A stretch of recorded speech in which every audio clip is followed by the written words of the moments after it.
Yo, yo, yo. Just give me a second here. Let me put this audio on. Salute, salute, salute.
The part of Philly you from, bro, like what it was like around, you being a teenager, like 13, 14, bro. Can you break it down for us?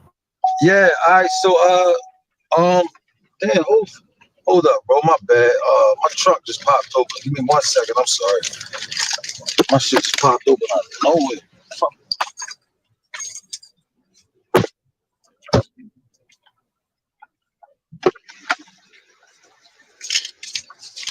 Yo, my fault, family.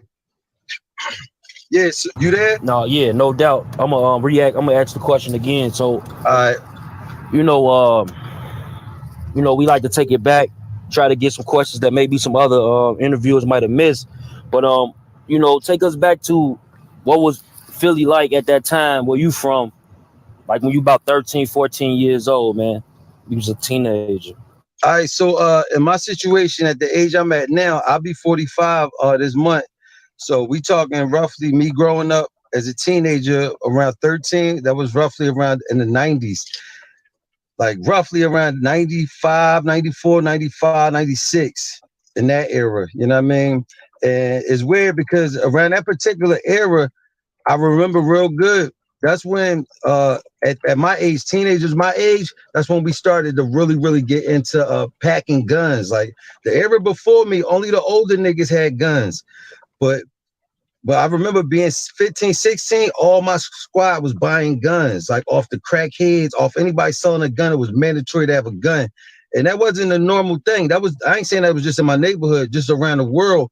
That's when Onyx came out with throw your guns in the air. I had a vest when I was like 16, a vest, a Glock 40. You know what I mean? It was that era. So we was really like training our brain just to be on the, you know what I mean, on having firearms all the time. It became a norm. um at that age, I had a partner named Indy 500, which is Freeway cousin. That's how I met Freeway, through my partner Five. We grew up a block apart from each other on Marshall Street in North Philly, and me and Five became real tight. We became like brothers, and we did everything together, man. We started out going to elementary school together. Then high school, he used to do the beatbox for me when I was rapping.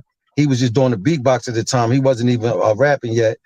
And then we started selling crack. We started hustling together. The Freeway would come down. Freeway would hustle with us down the way, down our side. He was part of the squad. We started a group called Ice City. Me, Five, Freeway, a couple other members. And it really started down north with us just hustling and rapping together as kids. And the nigga we used to hustle for, he seen it in us. He had the bag, and he used to take us to the studio and drive us to different places to battle niggas and put us in showcases and talent, like contests and all, everything that you had to do running around trying to be a young artist. So that's how we really started getting groomed. But a lot of people don't know this about Free.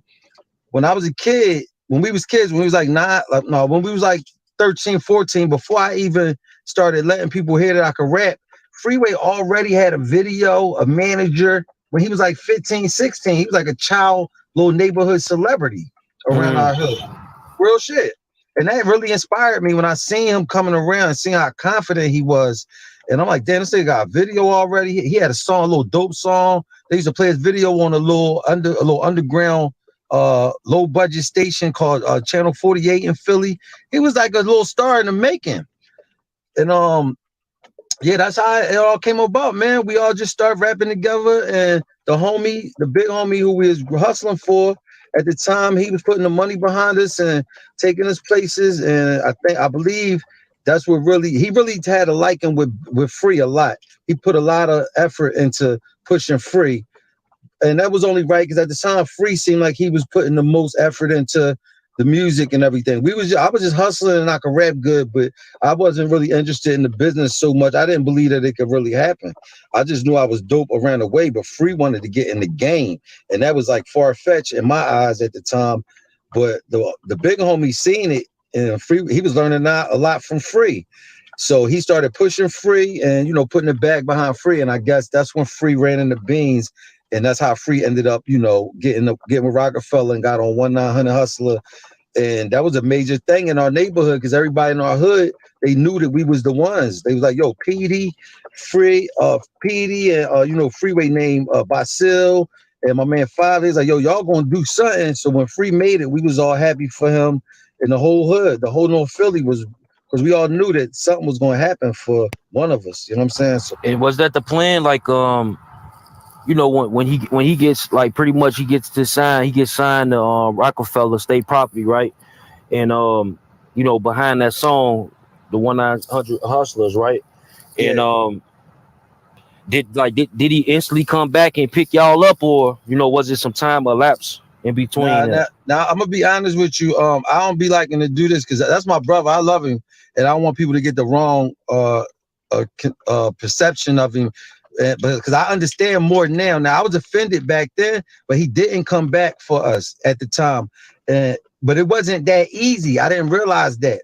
Getting signed was just the beginning, and I didn't realize it till I got signed, and I seen how hard of a job it was to even keep my feet in the paint and prove myself and make a mark for myself to be able to grab niggas.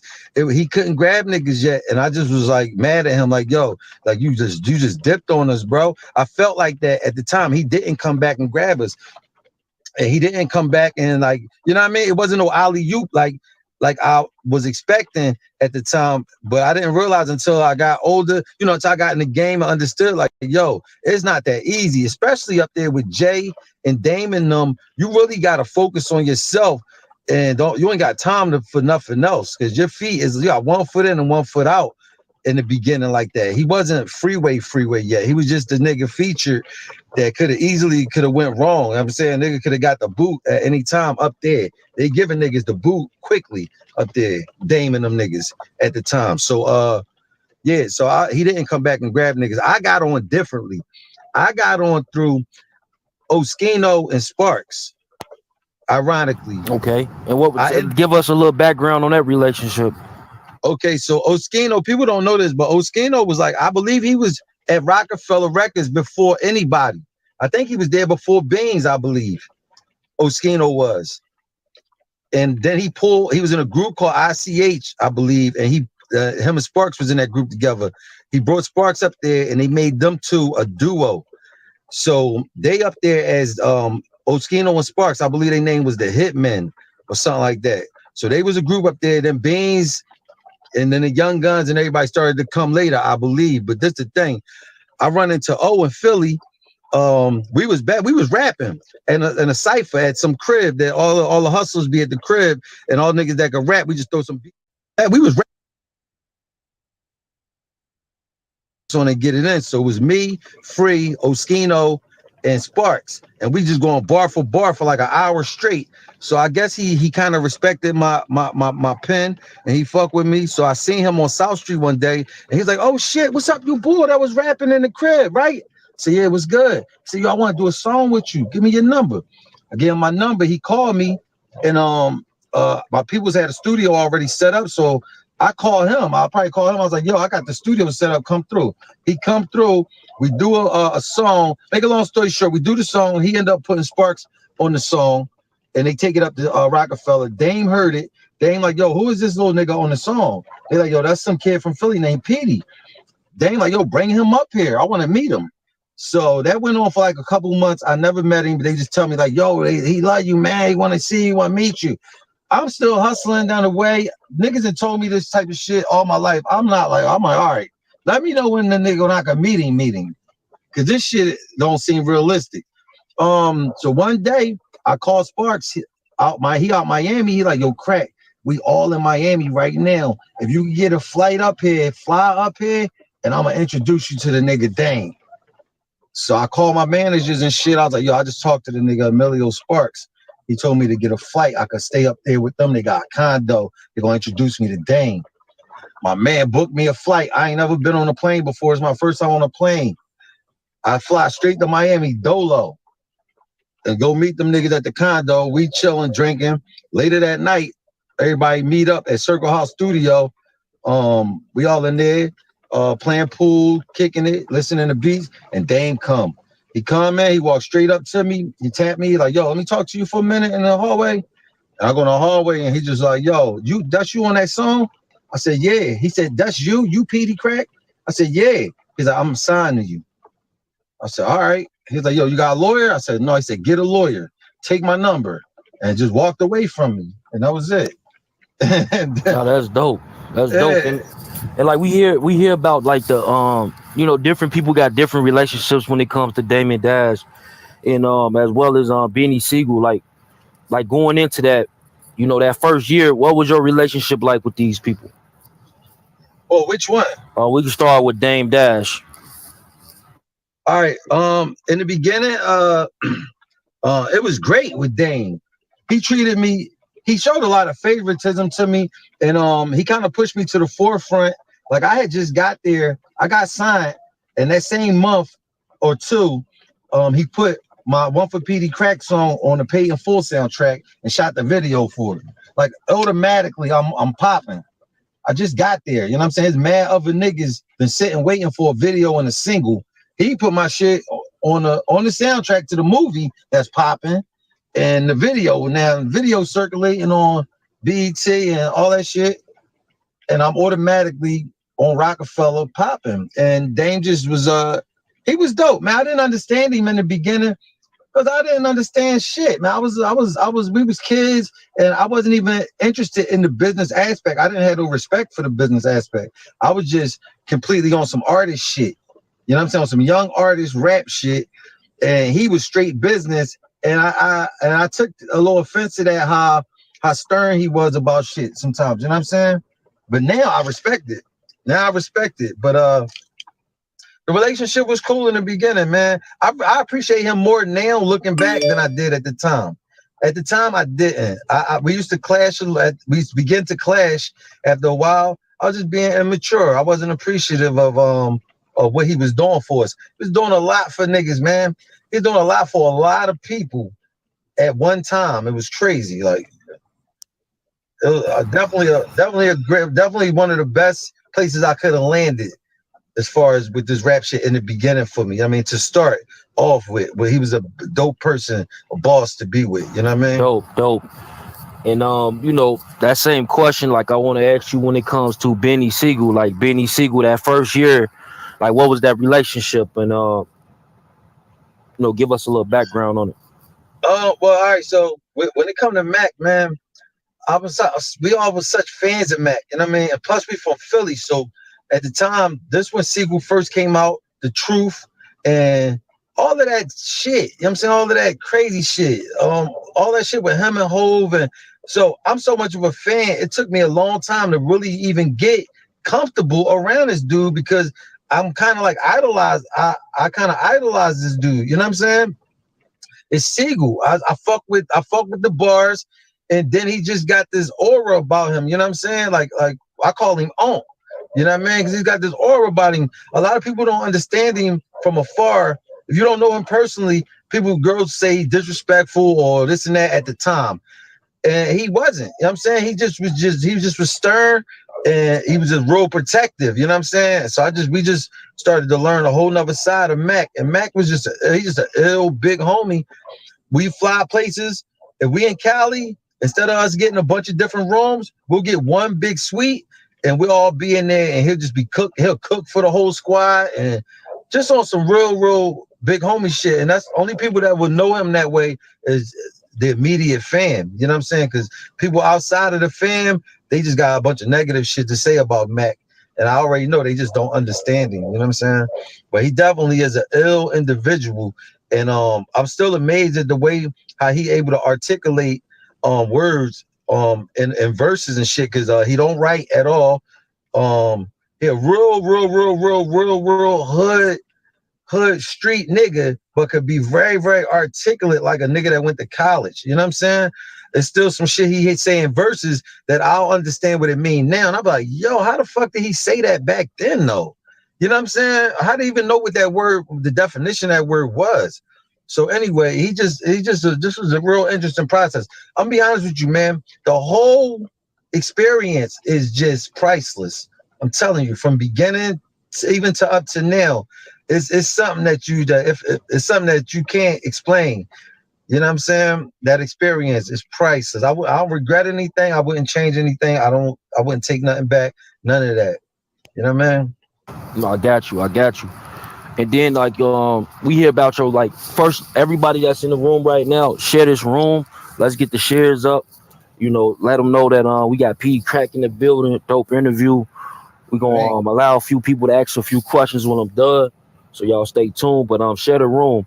But back to it, bro. Like when it comes to like Cameron, like Dipset, like so you got state property on this label at the same time, and then you got Dipset. Like what was your relationship with Dipset and like say Cameron? My Dipset relationship was crazy.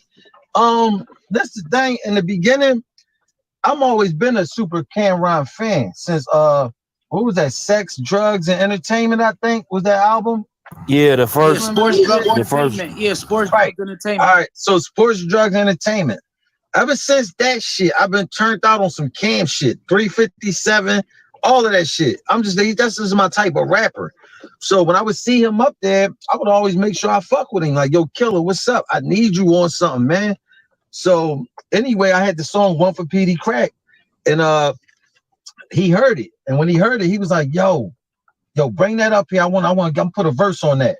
So that's how our relationship really kind of started. When he put the verse on One for Peedi Crakk, um, we got really tight. You know what I'm saying? Then Joel's, me and Els got tight, just all by affiliation. The whole squad, everybody really showed a lot of love. Jim, I used to go to Harlem, fuck with Els a lot. It used to be like real organic. Them niggas would come to Philly and come fuck with me a lot.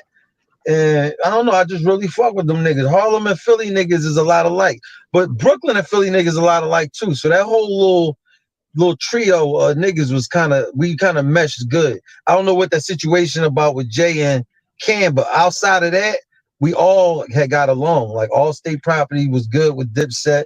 We was all good. Why is there rumors out there saying that there was tension between the Dipset and state property? A lot of people running around. It wasn't none of us. We didn't know what was going on. They kept us in the dark. That was Mac was a little upset. To keep it a being with you, he's a little upset that Dame was trying to make Cam like a president up there, right? Also with that famous story, like what Cam be telling about like the office, he was talking about state property members, like saying No, he was talking talking about the about office. Mac, not the members. He was talking about Sigel. He was talking about Beans. Mhm. He wasn't talking about us because we wasn't in that area of conversations to even have a problem with it. We was artists. We was on some soldier shit. You know what I mean? They would have meetings. If the meeting was with the boss niggas, it would be Dame, Jay, Biggs, Beans. Not Dame, Jay, Peedi Crakk, Freeway.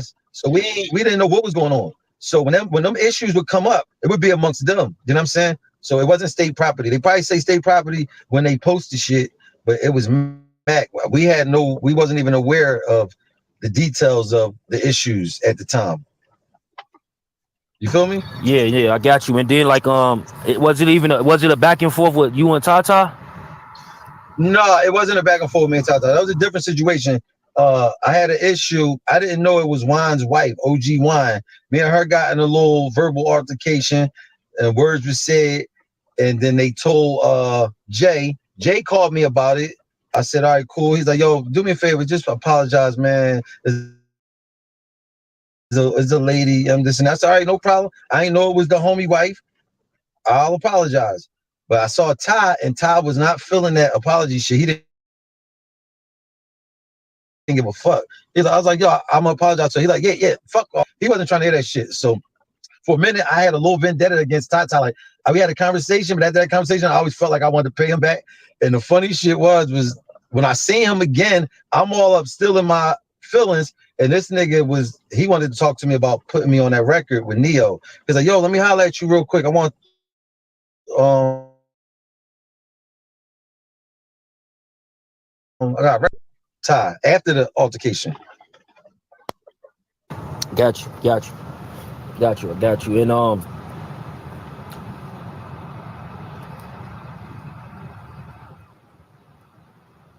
And and did you know at that time that OG1 wife had cooperated with the government? No, I didn't never know. When we all heard about that, it was when anybody heard about that. I've never heard about that before. I've never been aware of none of that. I got you. Hey, Craig, why y'all never? Hey, hold on, bro. We go give it to the floor in just a second. Let me finish these questions. What's up? So like so that like y'all basically this Rocafella is booming, bro. Like when did the transition come? How many years later from you signing where you start to see this famous split? You know what?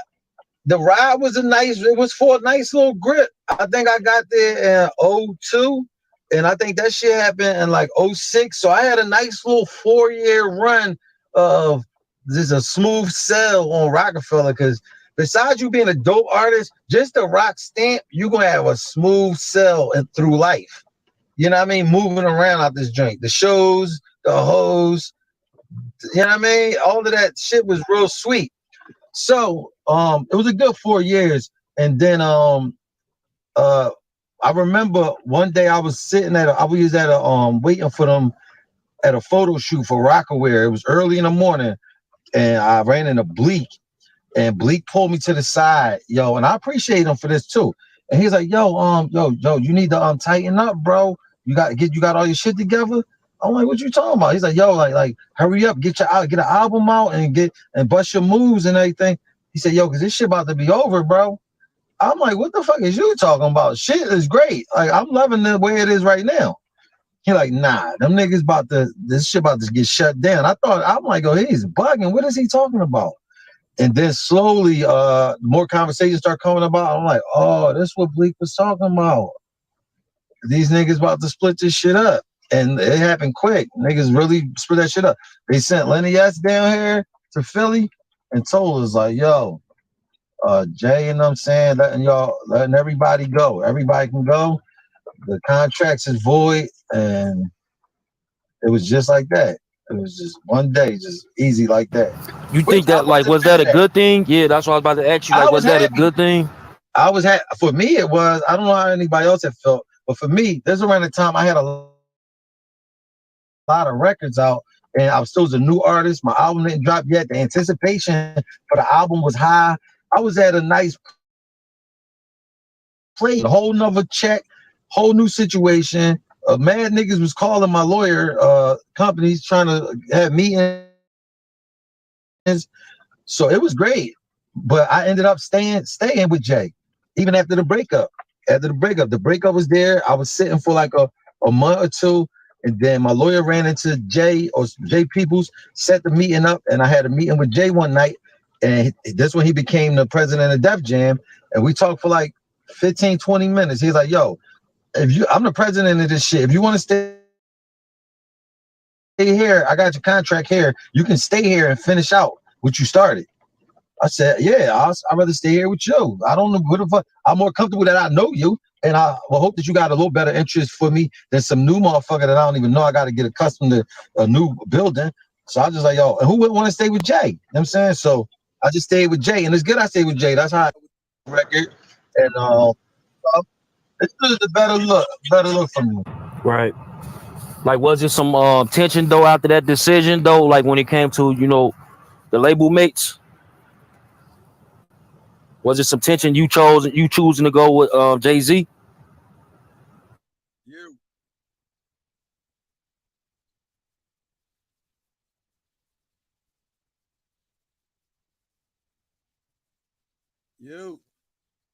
Yo, can you hear me? You mad low, Peedi. Mad low. He might be in the Matrix or something. I hear him, but he mad low. Yeah, something disconnected. The algorithm moving and shit. You feel me?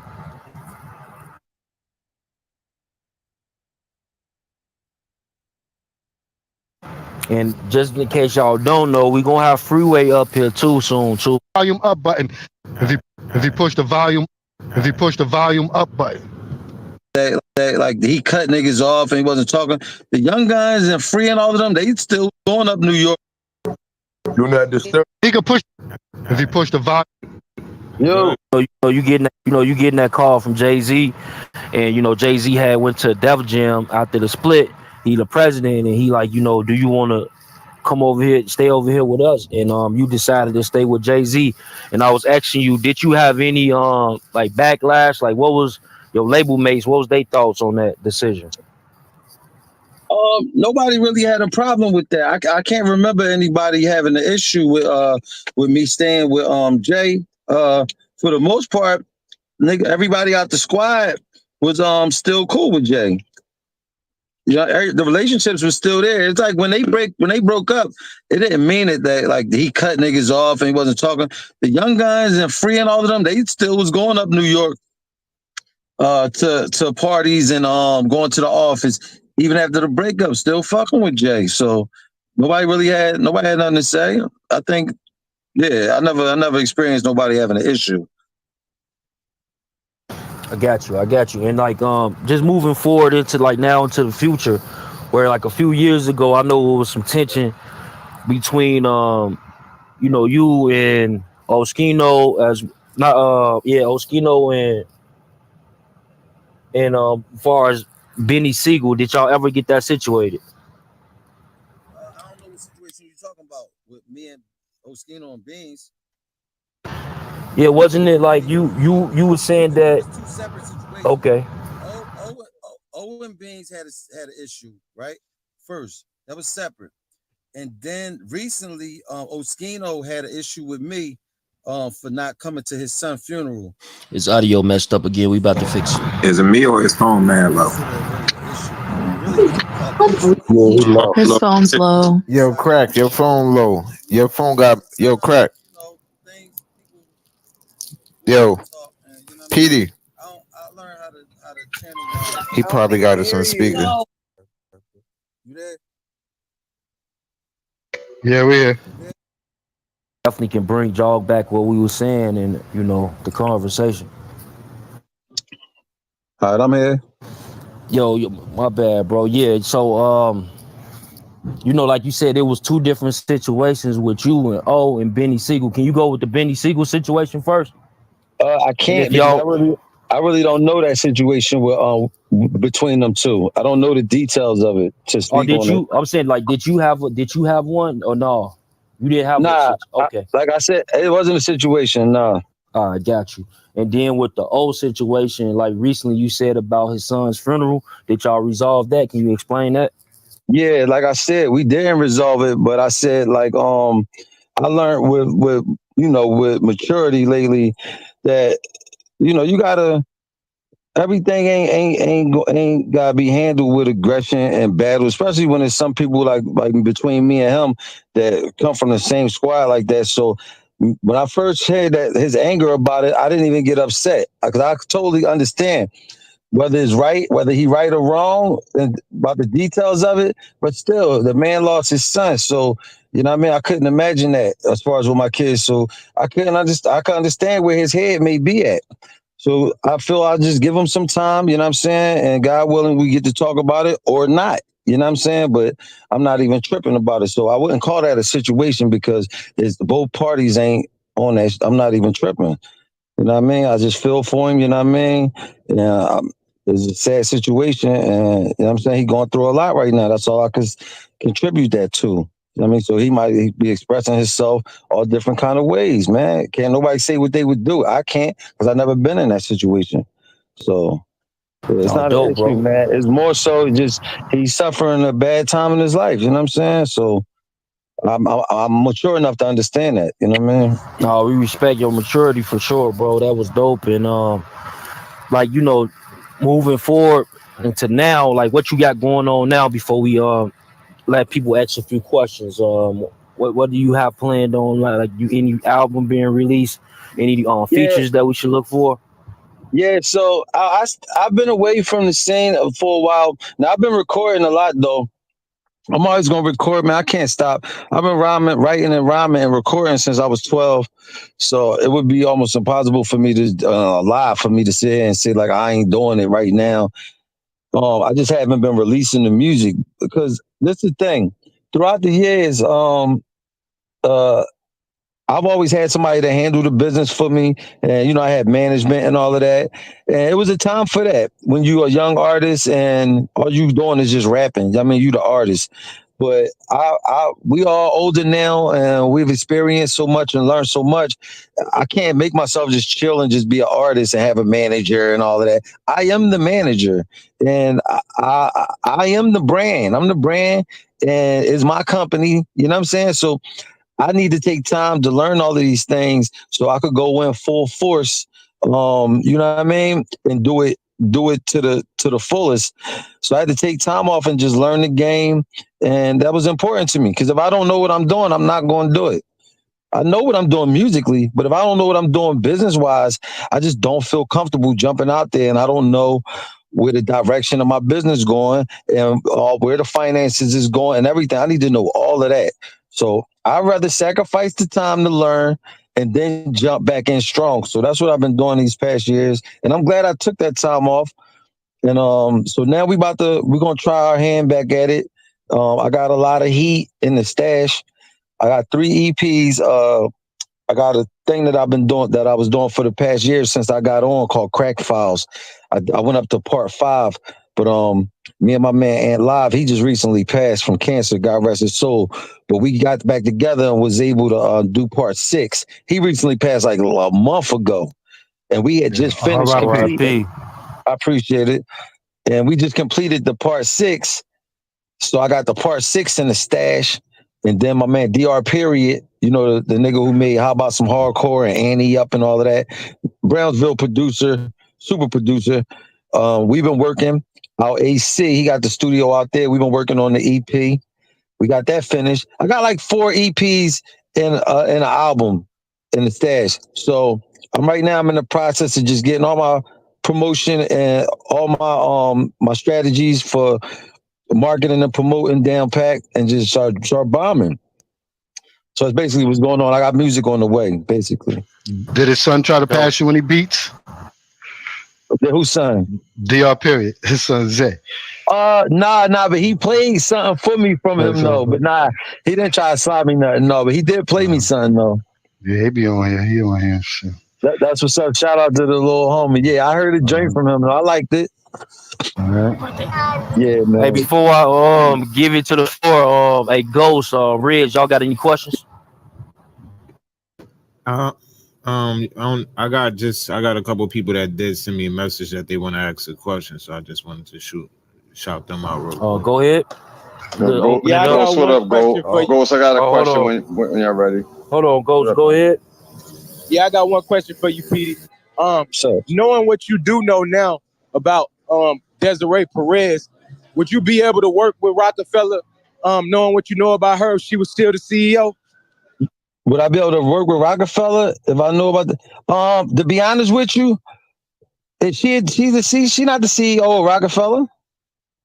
She wasn't at the time either. Yeah, she the CEO She was now. just the big homie wife. Oh, she the CEO now? Yeah. Yeah, because if I was an employee at a music company, yeah, I would. I would just go work and do my job and go home and mind my business. Yeah. No, I'm saying you as an artist, could you? Hey, Crack, I got a work question. with her? My bad goes. What's up? What's going on? My bad goes. Go ahead. Oh, Shady, go ahead. Yeah, yo, just say your name when y'all got it. You know what I mean? So he know who he talking. My bad. I ain't know I was And cutting after Ghost off. I ain't even get a chance to say that. My bad. Nah, after Shady, Bonnie got something to say. Sorry. Yo, Crack, what's up, boy? The Shady Black. What's up, Shady? I'm chilling, bro. You already know. Knowing how laid back you is, bro, right? You know, and I was listening about O and whatnot, knowing how laid back you is, knowing that, you know, what I've been through. I'm gonna wedge that in there a little bit, right? Only to say this. If gonna come my way, shit'll get done way much faster, man. It don't, like, I look at O and his eyes on them interviews, bro. Like, Crack, out of everybody, I ain't gonna lie, bro. Like, if you go his way, bro, like, you don't got to, but I'm saying, like, you, Crack, I'm saying, bro, it's different, bro. Cause you don't do that type of shit. You chill, you lay back, bro. But if you go at him, bro, and I'll tell you this face to face, you know that, bro. Like, but if you go at, bro, man, we don't know if we got that time, bro. We don't. Free lost 2 kids, he lost 2 kids. I don't know what's going on. Well, your son might be popping them beats off in the movies and shit, but what I'm saying is, bro, like, we don't know what time we got. If you get a chance, bro, go to O, bro. Cause that's our brother, bro. If he die, you gonna go to his funeral, bro. That's a fact. Yeah, well, you know what, to be honest, Shady, man, I think about it a lot, man. And I appreciate you, you know, putting that out there, man, because, you know, you always come from a good place when we have our conversations, you know what I mean? But, you know, it's something that I just got to process myself because there's some more underlying issues, you know what I'm saying? So we still processing, but trust me, it's definitely a thought because I'm not that hard up on stuff. That's compared to the things that mean so much to me at home, that's not that big of a problem to me. You know what I'm saying? My mom, my mother, and my daughter and stuff, that's my main thing that could really fuck with me. You know what I'm saying? But that could be fixed out there. You know what I'm saying? So no doubt. You know what I mean? It's legacy too, man. It's a legacy thing too, man. Like I said, bro, it's a legacy thing. Like, y'all got a legacy and shit. You feel me? And like, when I see all y'all and I don't see that shit hurt. You feel me? And I know it's like you said, it's underlying shit. There's a lot of mitigating factors that you got to include in this whole situation. But I just know that a lot of shit get knocked off the table, bro. When I see niggas face to face, we won't be having them problems like we have via the internet and shit. I promise you that. So I just like, when you see and shit, y'all don't got them problems. Like, I don't be having problems with niggas for real when I see them, bro. Yeah. But like I said, Shady, like, God willing, man, I let things take its course. You know what I'm saying? I'm really not the person to initiate anything. You know what I mean? I just go with the flow, and I go on all aspects of what's going on in my life these days, man. I just be working with the hand I'm dealt. You know what I'm saying? And because God showed me so much throughout the years where I didn't even have to put much effort into something, whether it was issues with people or whether it was with my career or my personal life. It worked this way. It worked itself out. You know what I'm saying? I put it in God's hands. You know what I'm saying? So that's basically how I'm handling the situation. No doubt. Now, I hope you got all the strength and power with that shit, bro. And I mean that from my heart, bro. I appreciate that, Shade. Love you, man. Too, always love you, man. Bro. I know. Yo, Crack. Bonnie got a question. Bonnie, you right there? Hey, Peedi, it's Bonnie. I was just welcoming you to the Bonnie. Bonnie, I know you like you bitch ass nigga. I've been asked you to get on this shit. I said, I know I don't see Peedi Crakk up here, but we're glad to have you. It's a great platform to be on. Thank you, baby. My man Reds got it out of me. He always know how to get me to do some shit. My nigga Reds from BK made me bust a move. I told him, man, everybody been trying to get me to do this shit. You did it, man. Thank you, Reds. I tried. He was like, oh no. Yeah, man. But what's up, Vonnie? How you doing? Good. I got an article I could do for you. I'm just gonna hit you up. I'm with it. Come on, man. You know I got you. Word. All right. Stacks, you had something, right? Stack City, yo, what's up, Peedi Crakk? Stack City, what's up, baby? What's up, man? You know, I was sitting there, I saw you on the gram with coming out with Alicia Keys. She brought you out, man. That shit was legendary, bro. That shit made me smile, man. That shit, how that shit come about? I'm highly appreciative, man. I was chilling, man. I was in Delaware. Actually, I just got done performing in Delaware, and I stayed the night out there. And in the middle of the night, I checked my DM, and Swiss had DM'd me, and he's like, "Hey, Crack, what up? Me and my wife, we in AC tonight, but she wants you to come out tomorrow and perform on the tour." So that just blew me away, man. So I was hyped. I woke up the next day, shot straight to Philly, and called Swiss. Met him at the sound check. Met Leisha for the first time. I'm all starstruck. I'm nervous as hell. She cool as fuck. She keep high-fiving and shit. I'm feeling uncomfortable high-fiving her because she seemed like you know, this Alicia Keys, and she just randomly just keep high-fiving and shit.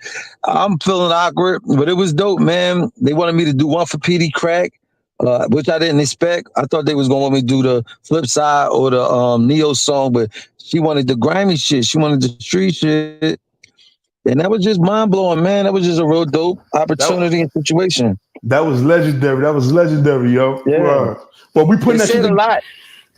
Go ahead, I'm sorry. I said we still putting that together, man. We're gonna see you out here soon. All right, but I'll text you. Come on, I'm with it, baby. Let's get it. Yo, P. Crack. This All right. Rich Lou from North Philly. Crack, what's going on with you? What's up, family? How you? Ain't shit. I'm at 28th and 100 and real North Philly shit. Real North Philly shit. What's happening? You already know. Bro, like, I'm a real fan, so, you know what I mean? I just wanted to say, first and foremost, thanks for coming on the platform. You know what I mean? Just telling your story. Definitely appreciative. No doubt. It was a long time coming, man. I should have been on this joint, but I appreciate y'all having me. Yeah, ain't about shit. You know what I mean? It's another avenue for you. You know what I mean? For you to push your shit a different way. Most definitely. But my question, though, bro, like, I'm a true fan. So, like, honestly, everything that you said, you know, from past interviews or whatnot, I heard it before. But this is my question as a fan, bro. Like, just because, you know what I mean, I love that Rocafella shit, love that state prop shit. You know what I mean? Like, do you really, truly feel in your heart that it could ever be a reunion, bro? I know. I never doubted that it could be a reunion. Right. Is a reunion necessary at this point? I don't feel like it is. I don't.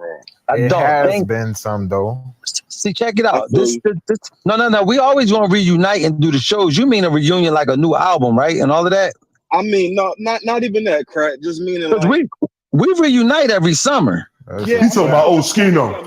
Y'all had y'all moments, but it's more so like I'm just thinking more so the whole Rocafella. Like, you know what I mean? I know. Yeah. Hey, that would be beautiful. Yeah, man. Hell yeah, bro. Check it. That would be beautiful, but I'm the type of person I am, man.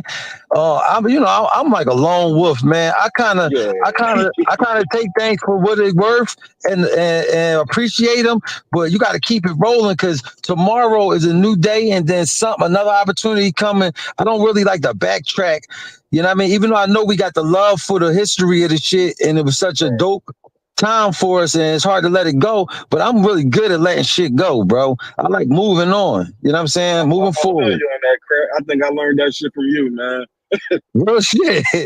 Yo, you got to, man, because I done seen so many things, great things happen when you gotta reinvent, man. You gotta reinvent. I'm in the process of reinventing. You know what I'm saying? I respect that, Crack, man. Keep your head up, man. Love. I love. Thank you, family. Yo, Crack, what's good, G's? I wanted to just ask you, man, as a fan of the catalog and just the journey that y'all had, of course, for a lot of us, we just can't let that shit go, right? But to be honest with you, man, I would like to know how you feel about music in 2022, because the landscaping of when you really got in the game and the run that y'all were able to have, I know music was different. The timing was different versus teens at that time. How do you really feel about music overall as just Crack the artist, like today in 2022? Okay, that's a great question, man. And I think about this a lot. It goes to the old thing of like when we was kids, right? And older people, we be listening to our shit we like to listen to. Like, for instance, like say back in my era, I was turned out on Wu-Tang and all of that. But my aunts and my uncles and my mom and them, they didn't get it. They didn't get it, right? And I'm like, yo, y'all bugging. This is the shit. Criminology, Inspector Deck, Raekwon, Ghostface, Meth. I was turned out. They didn't understand. And I'm like, damn, they're tripping. But now, I get it now. The kids listening to shit and they like, yo, listen to this that shit. And I don't get it. I don't get it. It don't move me or nothing. But it's not for me to get, and it's not for me to judge either. Music is everybody gonna have their time, and it's the time for the kids to do their thing. Hip hop is a young man game. You know what I'm saying? If you get older and you're in the business, you got to find your place in the business. But as far as the majority of the successful artists, they all young bulls. Kodak Black, NBA young bull, young niggas is getting it. Lil Baby, all young bulls. This is a young man's game. I want them to. This is their time to do their thing. I'm not really tripping about the music. I know what type of music I like to make and what I like to listen to, but I'm not tripping about that. I love where the direction of the business has went, opposed to back in the day. It's more independent. Niggas making more money than they ever made off rap. You know what I'm saying? Easily off the cell phone. And that's what I love the most. I appreciate that. So I don't gotta love the music that much. It's not for me to love. I like the direction that the business is going in, and let the young boys have fun with their shit. And it's still a lane for old niggas like me. I want that Griselda shit and all of that. It's still, if what's his name, West Side Gun is still making millions of dollars off old school rap. So I know the crowd and the lane is out there. That's cool enough for me. So I'll go with my target audience, and to each his own out here. But I'm not really the nigga to be judging. Peedi, let me go back. Yo, hold on, real quick. One mic. Yo, Big Juice, where you at? I'm right here. Go ahead, ask your question. Okay, hey Peedi, this is Big Juice. My question is, one of my favorite tracks that you on is Flip Side. And so I just want to know, like, the energy behind it, how that song started. Get it, blah, such a blah, blah, blah. Like, How did that come about? Like, that was, I don't know exactly what was said right then, but when you hear that drop, like, that's crazy. It came about by accident. Honestly, that wasn't purposely done, and it was supposed to be deleted out. Luckily, Freeway kept it, but I wanted them to take that out. I didn't intentionally do that for as the intro. I was warming up, so that came from an old verse from another song that I used to spit that went like that. Cause you get him where she said she blow. I forgot how the verse go. But I said that to get my shit, to start jigging, to get it warmed up. And then I went into my verse. And then when they was done, I was like, yo, delete that. Free, like, no, keep that. I'm like, you sure? He's like, yes, we keeping that. So I'm glad he ended up keeping that. You know, that turned out to be like some, historical, monumental type of line right there. Very monumental. A memorable tagline. Hey, Crakk, this shot teeth, man. Just break down the origins of your flow, brother. Like that, your flow is out of this fucking world, brother, for years. I want to compliment you on that, man. Thank you, my brother. I appreciate it, man. What is the origin? That's the real question y'all niggas need to be asking this, man. Where did that shit come from, Slim? All right, so in my opinion, I think from the time that I was so turned out on rap, like now we older. I love hip hop, but I don't got time to listen to rap all day, every day and memorize the words and shit. But it was a time when we was kids and teenagers that's all I did was buy the CD, learn every word, and to go to the next nigga CD and everything that came out that I love. I'm learning every word. I'm learning every flow. I'm memorizing this shit. I'm banging this shit all day in my headphones. So I think I was absorbing all of these different styles and learning these techniques. Because I'll be remembering when I was learning how to create my style, I was borrowing little techniques from like Nice and Smooth and Ultramagnetic MC, just random niggas that had style. Buster Rhymes, you feel me? Buster, all of my shit just I like to bounce around. So it eventually groomed into my own shit. Like yo, I'm just utilizing little different techniques, and then it just turned into I found this one little cadence and delivery and flow of my own that it just stuck with me, and then that's how my shit. That's how I believe it was born. But it just come from me being such a fan of so many dope, diverse artists that it created itself. It was born. You know what I'm saying? What's that Shooski Balooski? All that shit is crazy, my nigga. That shit had to come off being wet. That shit came off being wet. Shooski was off the wet smoke for sure. Yeah, okay, all right. Hey, listen, man. Everybody salute this man for his career. He's a legendary MC. Thank you, my brother. I appreciate that, man. Hey, yo, Peedi. This the only ABM tag. Get down and lay down. You know, rip this shit hard. Hey, I heard I believe you said something about you had touched on the track when Cam had got on there. What did that track not get cleared? Was it not never put out? What happened? Yeah, actually, it is available on what you call it on YouTube. If you put in one for Peedi Crakk featuring Cameron and Jewels, it'll pop up. But it was the one for Peedi Crakk that I ended up doing this record like 3 or 4 different times. I first did it home before I got to Rocafella. I did it with me, Indy 500, and Freeway. I took it up to Rocafella. I took it up to Def Jam or Rocafella. Me, Cam, Freeway. I mean, me, Cam, and Jewels did it. Jay took them off it, and then Dame ended up making us do it over again with me, Free, Beans, and Chris, and that's the last one, the one that we shot the video for. So it was done and it's out, but it never got put out officially because Jay did take Cam off the record, and that's how that went. Yo, Peedi. What up, Crack is half, baby. What's that? Half said, yo, you gotta watch it on here, Crack. Yeah, you gotta watch it. They gonna try to get you, but no, I don't trip.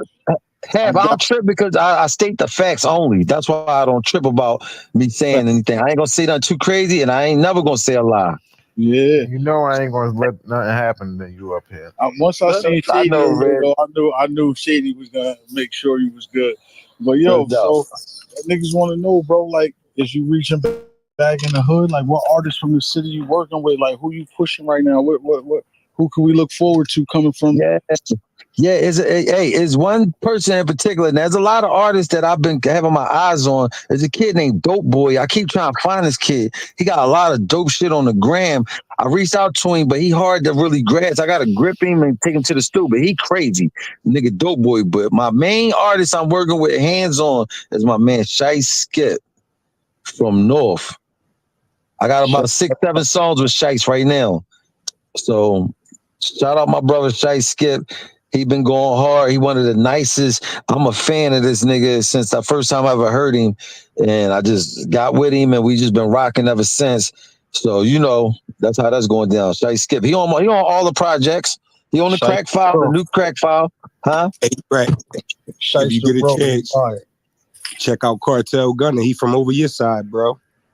All right, I gotta look him up. Because, you know, I'm ready to get behind the desk and put these young niggas out. But the ones that's keeping it hip hop, I'm not getting with the other shit. I'm only getting with my type of rap. So the ones that's on that real rap. Does Shady rap too? Does Shady Black rap too? Sometimes. I worked with you a few times, and they kind of asked you my question and answered it. But I wanted to know how you feel about the new school, like the rap, like the new school rap.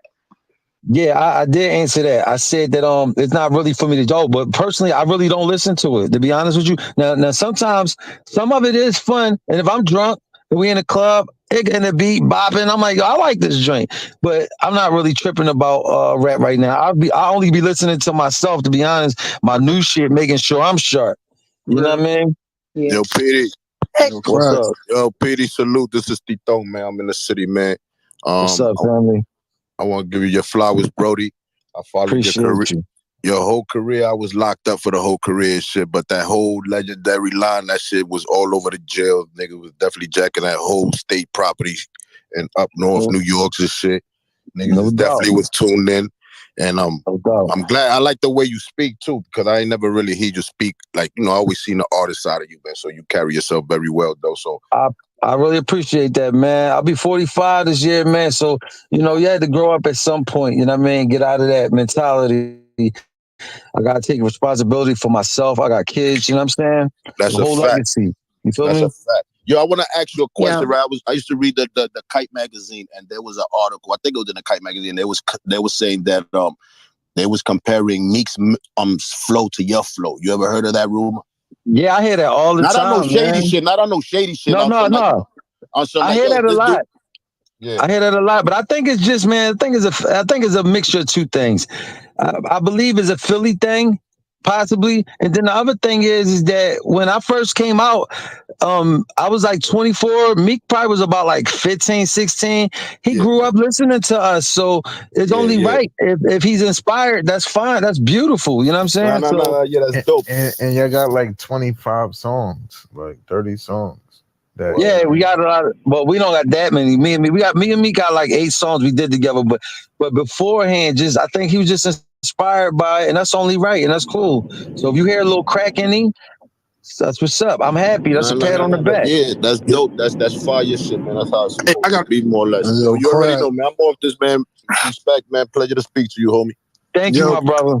Can I ask a question? Hold on, one mic. Let me ask a question right fast, y'all. This is from someone who's down in the audience. It's from Stretch 2 Times. This is Jess. His question is, I feel like a lot of younger rappers was influenced by your flow and style.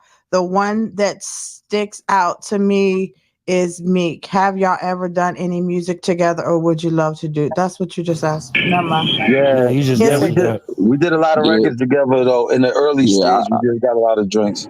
Yeah, I just heard the answer to that shit. I felt dumb as hell, but I never heard none of that shit. But I definitely hear Meek. Like, you know what I'm saying? I hear your flow and Meek, you know what I'm saying? His flow type shit. Like, influence, not saying he stole your shit and none of that, but like, I could hear influence, man. And I'm gonna be completely honest with you, man. It really makes me proud to be a person that can inspire. You know what I'm saying? Because I was inspired. You feel me? Hey, Crack. Peedi. Yes. Crack, I got a memory for you. State Road. Called Golden Girl, bro. You called Golden Girl after we was locked down. They shut the whole State Road down. What was you thinking, Crack? I never did that. That's a lie.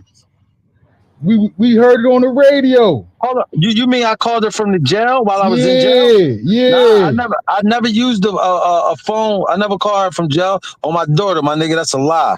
I never. Now you might have thought I called in if they play an old recording, and then I got locked up after that, and it seemed like, damn, this nigga just called. No, that was already pre-recorded.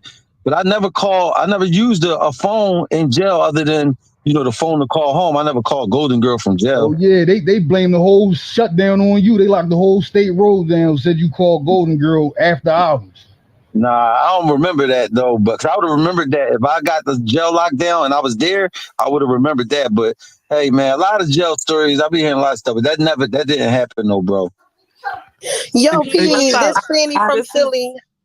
This is Angie right next to you. I'm gonna let you go right after that, sweetheart. I just want to say welcome to Clubhouse. It's super dope to see you on here in good spirits, sounding real good. Mm-hmm. I'm definitely around you with State Property, and what you did in your career is definitely my generation. I kind of feel like you feel not really inspired with a lot of the music that's going on now. So my question to you is, do you ever feel like, number one, like, I feel like in my era, besides you and Pun, there was like, I don't know, a vacancy of Latin rappers. So do you feel like there's like another Latin rapper on the come up? That's the first question. And the second question is, how motivated are you to keep putting music out? Because, your fans grow as you do, and we age. Like, Jay-Z probably going to be making music until he's probably 70 and 80, like Frank Sinatra, because, the fans grow with y'all. So how motivated are you to just keep putting music out? And how do you feel about the vacancy of just really like Latin artists and hip hop right now? So I'll answer the Latin artist part first. There's a lot of dope Latin artists out. It's just that they not making it to the mainstream area yet, though. But for one, as an example, Bodega Bams is super ill, and I had met him. I was driving in Bushwick, Brooklyn one day, driving to the studio, and I'm listening to Cypher Sounds. This was a few years ago. And I hear this nigga just killing it, like, I think, I forgot the name, Don something. It was the Bodega Bams. So I pulled over, went on Twitter, I think. This when Twitter was jumping. Found his Twitter and hit him, messaged him, and he slid through the studio. We chopped it up and we ended up doing a song together. And I had to let him know, like, yo, when I heard him, like, I thought that let me know, like, it is some ill Latin rap niggas out here on the low. Now, why they not in mainstream right now? Nobody really care about the mainstream too much. Now, if you put your ear to the underground, you'll see more than what you think. But right now, as far as the radio and all that, like how Pun was big, we don't got that right now, but they around, though. You know what I mean? And what was the other thing you asked me as far as the inspiration for music? The other thing is, like, you have fans like me, and I'm sure a lot of other people in here that, the golden era, you was part of that. You know what I'm saying? So I still want to hear music from you. So how motivated are you? Because I see a lot of artists saying now that they're not inspired to put music out. Like Cardi B was saying that in an Angie Martinez interview the other day. Like, her new album's not out because she thinks everything out is like pretty much trash and she's not inspired. So how is it to keep your inspiration to even like get the hunger to keep putting stuff out? You know what? Well, I'm human, and sometimes you'll have them times where you just don't feel inspired. You know what I'm saying? When I don't feel inspired, I'm not even going to create. I'm not going to create because I got to be organic. I like it just comes to me naturally. I like when it's that feeling. But to be honest with you, I feel like I got a duty. You know what I'm saying? And I feel like I owe the fans this because we came too far, you know what I'm saying, in the support level. Not to sound corny, but I do feel like I owe it to them. And the fire's still burning. Like if I spit and I wrote and I didn't think that shit was heat, I would gracefully bow out and just let the legacy be dope. Like, yo, Crack was ill, but I wouldn't tarnish the legacy. But I still feel like I got that shit. So until I stop feeling like I got the shit, I'm gonna keep gassing. So that's why I just keep wanting to spit, because I still feel that the niggas can't fuck with me in my lane. It's only going to be one me, so I might as well handle this while I'm on the earth. You know what I'm saying? Franny, you had a question? Yes, thank you. Hey, Peedi, this is Franny from Philly. Hey, Mom. So I wanted to ask you about battle rap in Philly, because now there's like not a new era, because there's some new people. There's some people that was out back in the day, and now they back again. But with Shiz bringing everybody back for the battle rap stuff. My brother News, he actually be battling a lot, and I wanted to know, do you ever watch any of the new battle rap from Philly? To be honest with you, I'm not super tuned in, but I am a fan of battle rap. But I'm just not tuned in. But I'm not that I'm just not tuned in to battle rap. I'm not really tuned into nobody rap right now. For the last year, I've had my head just deep into my business and just my surrounding circle, like my artists, my music, and just mixing down these records. And I'm so easily sidetracked and influenced that I can't really even pay too much attention to anything outside of what's going on in my business and in my music circle. So I'm just totally tuned out. I don't know what's going on with battle rap or any other really rap going on, unless it's like a big ass record that I can't fucking hide from, that you're gonna hear everywhere. But I'm not tuned in at all too much. I'm just in my world right now, in my zone. That's how every artist should be, in a zone. You got to be in your world and pull them into your world. You got to pull them into your world. You know what I'm saying? You got to create your space in your world and pull the world into your world. You know what I'm saying? Peedi, hi. Should we Hi, okay, thank you so much for answering my question. All right, this No is problem, Fancy. babe. This is Fancy down at the bottom. Hello, I got a quick question. Do you still fuck with Beanie and Freeway? What's going on with that? I do. Hell yeah. We brothers, and I ain't just saying that just because we on here. We family. People don't understand is no matter what we go through, right?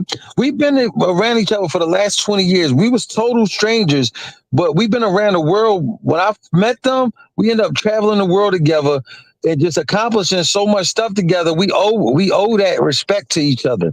You know what I'm saying? Even though I don't talk to Beans, I still appreciate and love and respect him for the opportunity and just for the relationship. You know what I'm saying? That we got songs, we got hit records together. We did some major shit together that other people would die for to do. But the artists that would die and never even accomplish some of this shit. So I got a certain level of respect for all of them. You know what I'm saying? And I was the last one to get signed. They all opened their arms and welcomed me in. I remember Dame asked them, like, yo, how y'all feel about Peedi Crakk being part of state property? And they said that everybody was cool with it. They like, yeah, all right, cool. We letting them in there. Hell yeah, because you And that was the opportunity I had wanted. Say that again? I said, of course they did. You fire. What she You say? look good. I mean, hello. I appreciate it. No, but we talking about the love and that I got for them. So no matter what happens, Freeway always gonna be my brother. I'm always gonna have his back, no matter what. We talk, and even we ain't talk. I ain't talked to Free in a couple weeks. That don't change shit. I talked to him tomorrow, like nothing ever happened. You know what I'm saying? Like we talked just yesterday. So yeah, we all still squad. Even with the old situation, it ain't that deep. You know what I'm saying? Worst come to worst, I run down. We'll hurt something about O. You know what I mean? We'll hurt somebody over O. You feel me? So Yo, I got a question. I've been waiting for y'all. Can y'all guys wait for a second? Yeah. Thank We you. got to do like a What's one up, Peedi? person. This Jasmine, aka Black Barbie. I did a video with y'all, Miss J blowing up video. We've been in a lot of similar spaces with each other. I'm from North, but I got a question for you. First, I think you manage Nizzy Stacks too, right? Don't you manage her? No, that was my homie. I was just kind of like just rocking with her and shit. Like yeah, just co-signing, right? Exactly. Yup. Okay, yeah, that's my folks. But I was just seeing, are you getting to the content creator bag? Because like you're really good at like answering the questions right now. Are you interested? Like, are you doing podcasting and getting to the digital creating world as well? And my second question is, think like the whole getting the deal is old school? Because sometimes like when my friends are talking to me, like a lot of my artist friends are talking to me about getting a deal, it just sounds so old school and played out to me. I just be trying to tell them to get to like social media and do it themselves. So do you think like getting a deal is old and people can just take advantage of their careers themselves, or getting a deal is still the thing? Now that's the thing. I wouldn't just totally dismiss getting a deal, because a nigga can have a deal for you if it's the right time in the world and you got that right record and somebody offering you a deal and it's life changing. You might want to take that shit because you got that big record. Ain't no telling that they gonna still love you for this next rest of your project, but. And then sometimes you might be a headstrong person that got your business mind together, and looking at the long run, you want ownership. Then you just say fuck a deal, and you sign yourself and put your own shit out like I'm doing, and just be totally independent. So it depends, man. Nigga offer you $5 million, I would take that shit. But other than that, if it ain't a life-changing situation, I'd rather thug it out and own my shit. And I suggest that to anybody, but I'm not turning down no money. I talk all the shit I want right now about independent, but a nigga offer me some M's, I'm taking it. Thanks. Real quick. And then we'll get back to the shit later. So, you know what I mean? Yep. What was your other question? Because this 360 deals that they giving out is day room. Look at what Mace just did to Foppy, and he's still crying about that $5,000. I don't know what the fuck is going on. Yeah, I'm not familiar with none of that shit. I've been independent for a long time, and I just been focusing on that. So I haven't the first and last deal I ever had was the Rocafella Def Jam deal, and that's all I needed. And we straight independent from there. So Black Barbie, hold on, guys. Hey, Black Barbie, what was the last question about the content creator side? Yeah, that's an old name. I'm Jasmine. Don't call me that no more. But I was asking, was he getting to that bag too far? I'd seen Oschino and them was doing a podcast too. So I was wondering if you get into the content creator bag now that you got now that you've had a large following. So I'm wondering if you monetizing like through social media. Yeah, well, I haven't done it as of yet, but I am interested, but not in that form as far as a podcast or whatever. But I do got some ideas for a show, a couple ideas I won't disclose right now, but I do got some ideas that we can monetize and and get a lot of content for to put out online. But as of right now, that's not my main focus. But I know it's very profitable. I got to get with somebody that I trust and that we see eye to eye on my views of what I want to do, and then I'll kick it off. But until then, I can't really even focus on that shit right now. You know what I mean? All right, that's it, y'all. Thank you. No doubt. Thank you, babe. All right. Hey, Peedi Crakk, it's Stack City again, right? I want to ask you, right, as far as independent, right? So what an independent artist right now need to do to draw attention and attract an audience?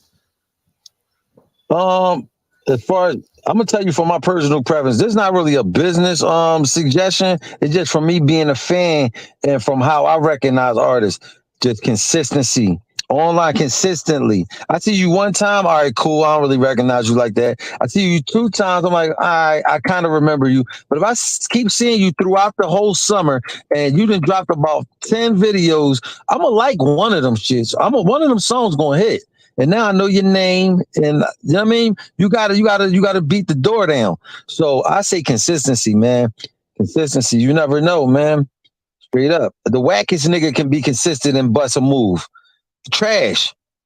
But he just keep nailing it. And then he land one, the beat dope, little catchy hook. His bars is all right, but I like this. I kind of like this shit. Consistently, he got me. Caught me lacking. You know what I mean? So I just would say consistency.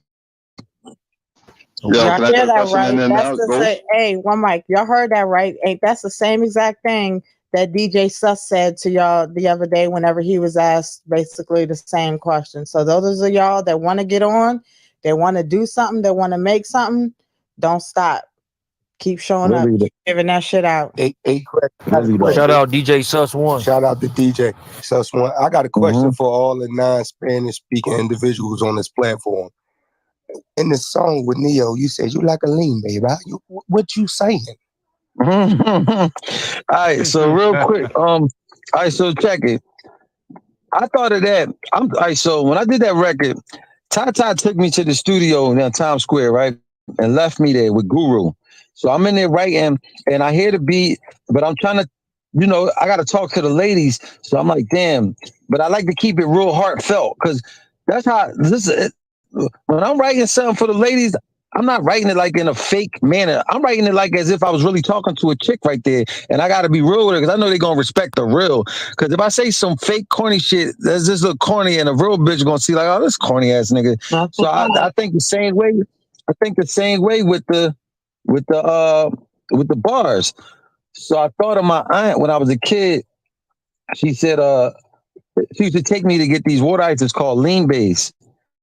It was just like shaved ice with the cherry syrup on the top. It was like they shaved the ice, then they just put the syrup on it. So it was the lean base. So it made me think of that. I said, "Que linde, ma." That means like you pretty. Que linde, ma. You're like a lean bay, ma. You're like one of them water ices, icy and sweet enough for you to meet my mom. Now let's go. So that was really just inspired from me thinking about my aunt, my Spanish aunt, taking me to get water ices. That's what that was about. Oh man, that's dope. I ain't even gonna lie. That's been on my mouth for 20 years, and I appreciate you putting that to rest. You hear me? No doubt, baby. No doubt. So what was the static between you and Kim? And it was a song they said, I remember you had said that they removed Kim shit off of your track. Jay was hating, and then it was a whole situation with Jadakiss and all of that. What can you rewind that? I want to hear what's going on. Yeah, you got that all mixed up. Now, okay. Jadakiss wasn't involved at all. Jadakiss wasn't involved at all, and it wasn't a static between me and Cam. Me and Cam always been cool since the first day we met. The issue was I didn't know the issue was between Jay and Cam. So when Cam did the verse for me on One for Peedi, I played it for Jay, not knowing that they wasn't seeing eye to eye at the time for whatever reason. Jay took him off the record, deleted it. All right. Luckily, Cam still had a copy of it, and they still ended up putting it out on a K Slay mixtape. God rest the dead. But yeah, so the issue wasn't between me and Cam; it was between Jay and Cam, and that's how that went about. But the record is out. Was that after Old Boy? I was gonna say, was it after Old Boy? After Old Definitely Boy. after Old Boy. Okay. But it was before Welcome to New York. Honestly, I can't. It's vague to me. I think Welcome to New it was York City, I before- think, came out of what, 2001 or 2? Yeah, it's blurry for me for that one. I can't tell you on that one. 02 Fox. Yo, Crack. What's up? This Star Diamonds. What's up, Star? Expecting anything from like Swiss or his wife? I see that they invited you out and it was like an epic night. Yeah, well, I talked to Swiss that day, and I was like, "Yo, what's up, man? I'm a crack on you for a beat, bro. Don't even think I'm not." And he's like, "Bro, I got you, man. It's just that I'm not in my space right now. I'm moving around with the fam, and I don't like working out all these random studios. I gotta be at the crib in my zone." And I totally understand and respect that, because I write best in my basement, at my crib. If I gotta write somewhere else, I will, but I don't like it. So I do my best shit like 4 or 5 in the morning in the crib in the basement. That's my favorite time and place. So I understood, but I'm sure he'll get back to me, man. That's my man. He always kept a good communication with me throughout the years, all the time. So we'll be putting something together. I'll just keep randomly. My man was like, "Yo, you just gotta keep sending him something, man, so he'll remember you, Crack." I said, "Yeah, I'm gonna just make sure I send that nigga a snippet like once a week." So yeah, we'll see. Hey, Peedi, I got a question for you. Was you around when Jay-Z recorded the Dynasty? I've never seen Jay record anything. Whenever he recorded, it was we wasn't around. I never seen him record at all. And while the Dynasty album was being recorded, no, I wasn't there. I don't even think I was there yet. I wasn't even up in the building yet when the Dynasty album was out. I was a fan with everybody else home playing that shit out the tourist wagon. So yeah.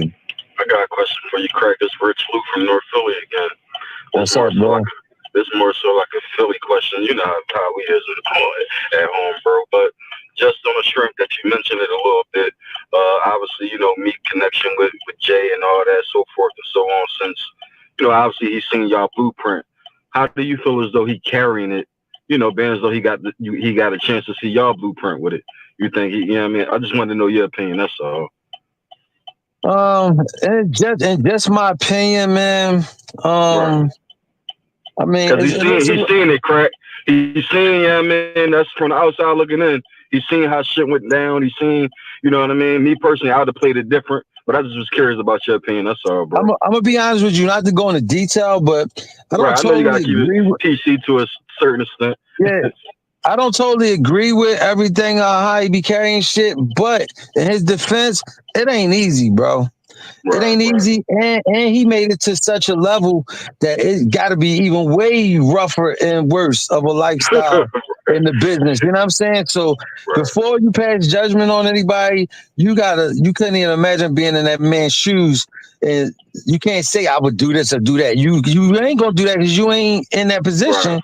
So I really can't speak on it. I mean, I didn't agree with everything that I see him do in the past, but hey, man, he can't please everybody, and I can just imagine how rough it is for him at his age and just in that position of power. That's some tough decisions to make. So yeah, can't nobody speak on that, man. God bless him. Let him.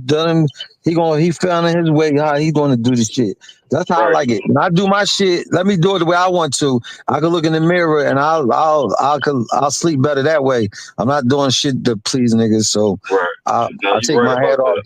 You feel me? So I can't even judge him on that. I mean, there's pros and cons to everything. I just look at it like this: the next person to come along, they should get a whole lot further. You know what I mean? They should learn from his blueprint. So you know what I mean? That's all I can hope for.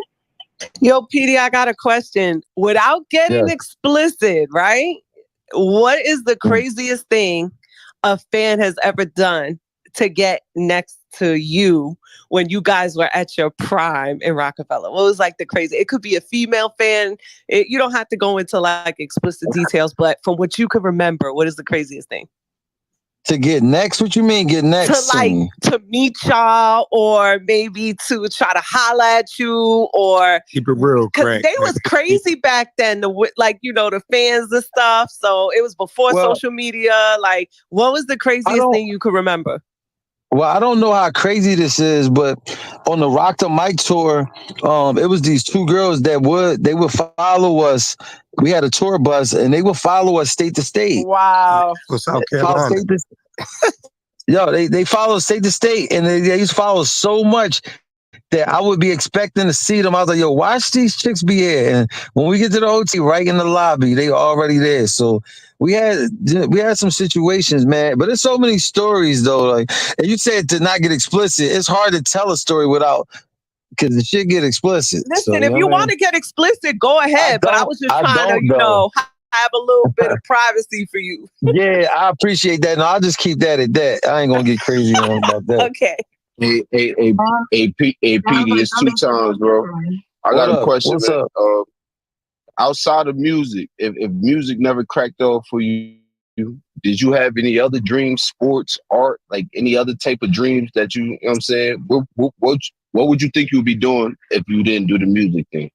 Well, I'm not sure what I would be doing, but what I had inspired to do, so before music, my dad was a real ill artist. He used to know how to draw real good, so I kind of picked that up from him, and I used to draw a lot too.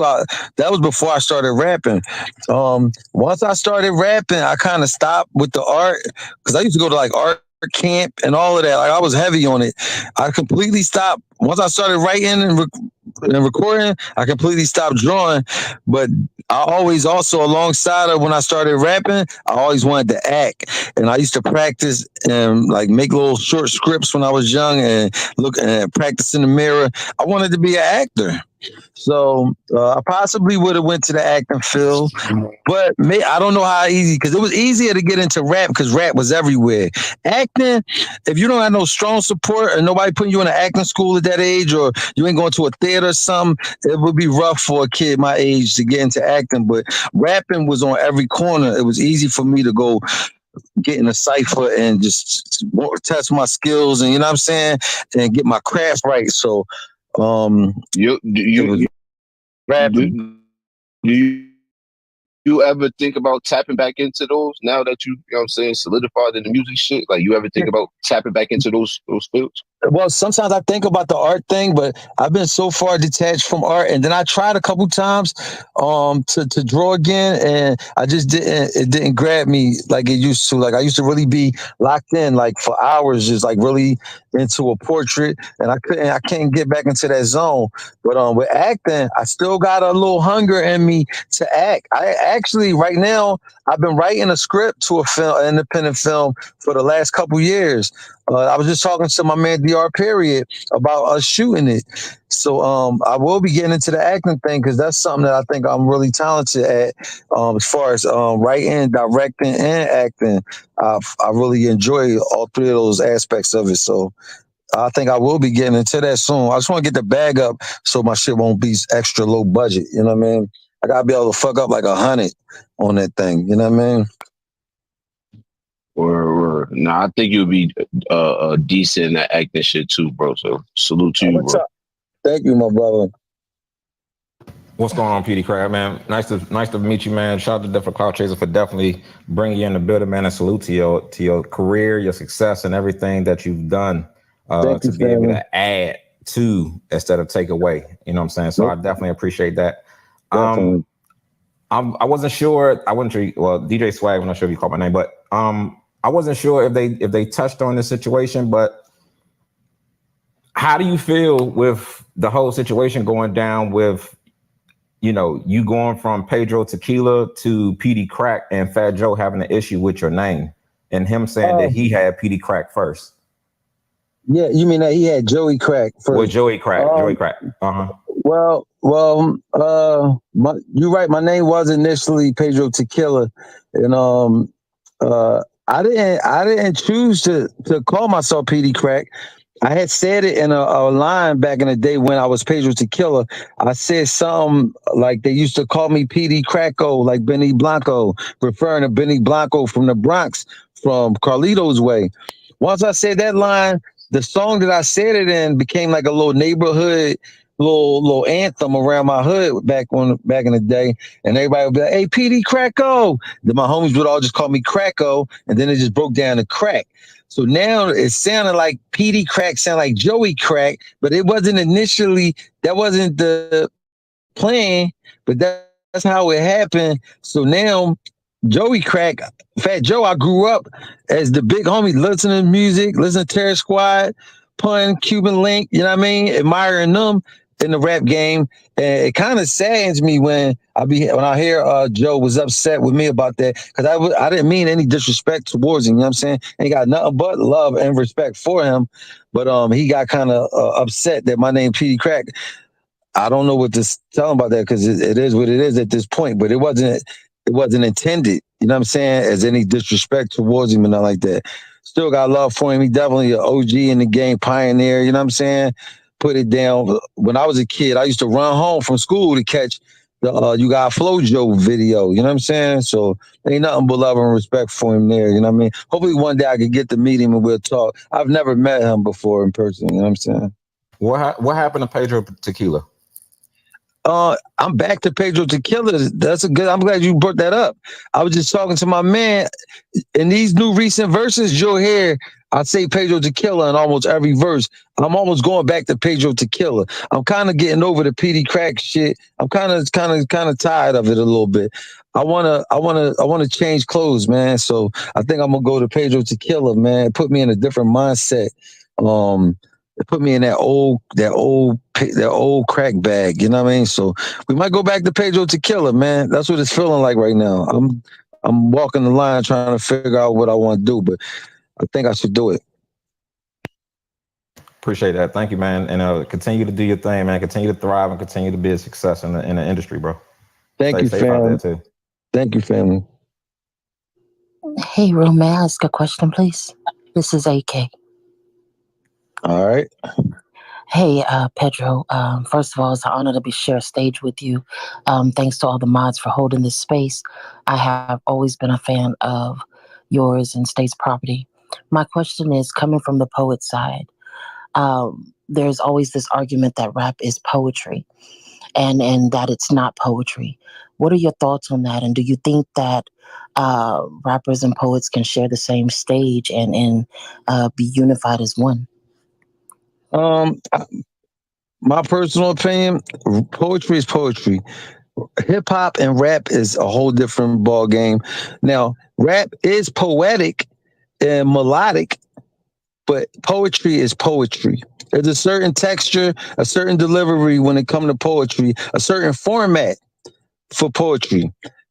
Same thing for rap. Certain delivery cadence when you rapping. You know what I'm saying? If I rap, you wouldn't be like, yo, that poetry was dope. You like, yo, that nigga rapping is that he and vice versa. So I wouldn't never intertwine the two. Definitely two different entities, but kind of share values, but not the same. I appreciate you. Thank you. All right, no problem.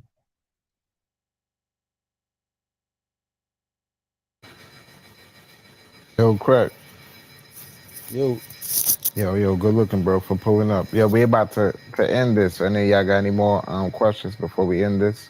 Yeah, all I want to say is, yes, Crack, man, the motherfucking general. You know who the general with Street Team of Criminal first, dude. Last dude, you want to be on State Road and running to? I started off bumping you, then everybody lumping you. Fuck this world coming to. Make me want to dump the ooze. Drop my whip. Yeah. Dump 100 blues. Ooh. Slim my wrist, load the clip, put one in the groove. Ooh, hey. Put one in the Hey, Riz, the drop. Right. I love you, man. Appreciate you for that, my nigga. Thank you, man. Oh, yeah, Crack. Hey, You already know. Peedi, before you go, can you give us a drop for Death of the Cloud Chaser, please? Yeah, what y'all want me to say? I want you to hook it up. Just hook. I don't know. You want to give a melody? I don't know. Anything you want. However you feel. Is that for the Cloud Chaser TV? Hey, check it out, y'all. This is the one and only Peedi Crakk. We live in effect on Death of the Cloud Chasers TV. Thing, yeah. Salute, bro. Salute. Appreciate that, man. We appreciate you tapping in, giving us the opportunity to engage with your story and have some dialogue. Man, we definitely appreciate that, man. Hopefully we can have you back sometime. Most definitely. And let me tell you, man, I really appreciate y'all having me, man. It's my first time on here. I appreciate my nigga Reg for encouraging me to do this. If he said to do it, I trust him. I trust his judgment. So once he said it, like, Craig, you gonna like it. So I'm glad that I trusted him on that. I enjoyed the whole interview, man. Everybody was cool on here. Wasn't no negative vibes. Definitely. Shout out to y'all, man. Thank y'all a lot, Crack, man. your Instagram, your social media. Right, exactly. Yeah, everybody, for everything that everybody want to follow me on as far as when it comes to these shows or for anything that's inquiring about Peedi Crakk and the project, the dates, when it's going to drop, videos and all of that, it's just my name, PeediCrakk on Instagram. Just my name flat out at Instagram, and it'll show you everything you need to know. All right. Dope.